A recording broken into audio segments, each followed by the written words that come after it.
Hello नमस्कार दोस्तों, आज हम बात करने जा रहे हैं मुजफ्फरपुर लोकसभा सीट के बारे में।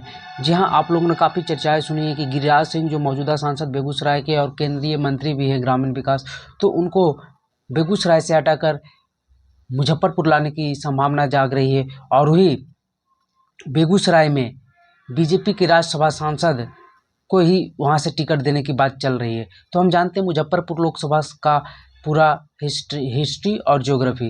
तो पहले हम आपको बता दें कि मुजफ्फरपुर के जो मौजूदा सांसद है अजय निषाद एंड फैमिली का वहाँ वर्चस्व रहा है। और ऐसा कहा भी जाता है कि मुजफ्फरपुर लोकसभा सीट में जो लोकसभा क्षेत्र है उसमें ज़्यादातर निषादों की जनसंख्या ज़्यादा है, यानी मल्लाहों की जनसंख्या ज़्यादा है। और इसी चलते मुकेश सहनी की भी नज़र इस लोकसभा सीट पर रहती है। हालांकि अभी बता दें कि मुकेश सहनी अभी किसी भी गठबंधन में नहीं है, उनकी अपनी एक अलग पार्टी है वीआईपी, लेकिन वो ना तो एनडीए में है और ना ही इंडिया गठबंधन में।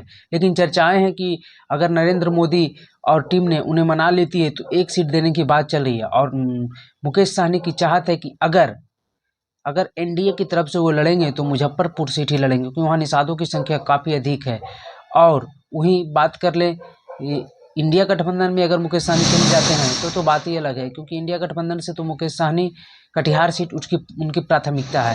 तो मुकेश सहनी को जो मुजफ्फरपुर लड़ने का कारण सबसे बड़ा है, क्योंकि निषादों की संख्या इसलिए ज़्यादा है और ये दिखता भी है, क्योंकि अभी जो मौजूदा सांसद है अजय निषाद साल 2014 में भी जीत हासिल की और साल 2019 में भी, और उससे पहले उनके पिताजी भी कर्नल जय निषाद भी वहाँ के सांसद रह चुके हैं। और ऐसा कहा जाता है कि यहाँ पर भूमिहारों की संख्या भी बहुत अधिक है। कुढ़नी का उपचुनाव भी विधानसभा का आप लोग देखा होगा किस प्रकार से भूमिहारों ने मत आरजेडी को दे दिया था और आरजेडी कैंडिडेट की जीत हुई थी। लेकिन अब हम बात करते हैं जो मौजूदा सांसद है अजय निषाद 2014 में भी जीते और 19 में जीते, लेकिन 2024 में मुजफ्फरपुर से नया कैंडिडेट कौन होगा? तो मुजफ्फरपुर से ये चर्चाएं चल रही है कि 2019 में अगर मुकेश सहनी एनडीए की तरफ नहीं आते हैं तो अजय निषाद ही मुजफ्फरपुर से बीजेपी के कैंडिडेट होंगे और ये सीट बीजेपी के पास रहेगी एनडीए गठबंधन की ओर से। और अगर मुकेश सहनी आ जाते तो हो सकता है कि मुकेश सहनी को यह सीट दिया जाए। और एक चर्चा ये भी है, क्योंकि यहाँ भूमिहारों की संख्या भी काफ़ी अधिक है, तो चर्चाएं हैं, क्योंकि इससे पहले जो भूमिहारों के भी काफ़ी सांसद मुजफ्फरपुर से रह चुके हैं। और भूमिहारों के लास्ट सांसद जो हैं एलपी शाही, वो भी मुजफ्फरपुर से ही सांसद थे और वो भूमिहारों के अंतिम सांसद थे मुजफ्फरपुर से। तो चर्चाएं ये भी है कि गिरिराज सिंह का टिकट अगर बेगूसराय से कटा तो इस बार मुजफ्फरपुर में ला दिया जाएगा, लेकिन ऐसा होता हुआ कम दिख रहा है मेरे अनुसार। और ऐसा लग रहा है कि अजय निषाद ही वहाँ से रिपीट करेंगे लोकसभा 2024 बीजेपी की ओर से। और अगर मुकेश सहनी आ जाते हैं तो फिर बात बन सकती है, लेकिन अगर नहीं आते हैं तो अजय निषाद ही। तो अब बात करते हैं महागठबंधन की ओर से कौन कौन उम्मीदवार हो सकते हैं।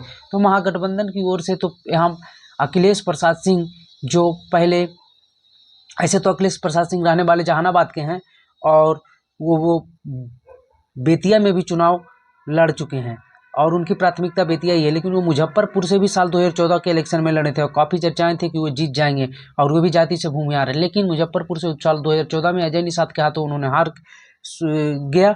और साल 2019 में महागठबंधन की ओर से जब मुकेश सहनी आरजेडी की तरफ थे तो उस समय 2024 में वहाँ से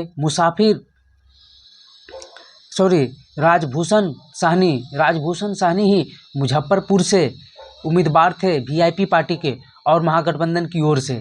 लेकिन साल 2024 में यह सीट किसके पास जाती है? कहा यह जा रहा है कि यह सीट कांग्रेस के पास जाएगी और हो सकता है अखिलेश प्रसाद सिंह जो कांग्रेस प्रदेश अध्यक्ष हैं और राज्यसभा चले गए हैं तो उनके लड़ने की संभावनाएं तो कम हो जाती है।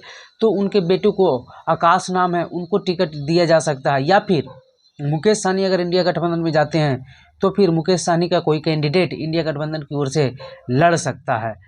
और एनडीए गठबंधन की ओर से अजय निषाद मौजूदा सांसद हैं ही। चलिए ऐसे ही इन्फॉर्मेटिव वीडियो देखने के लिए हमारे चैनल पर बने रहें और हमारा फेसबुक पेज मघी खबर को भी फॉलो कर लें।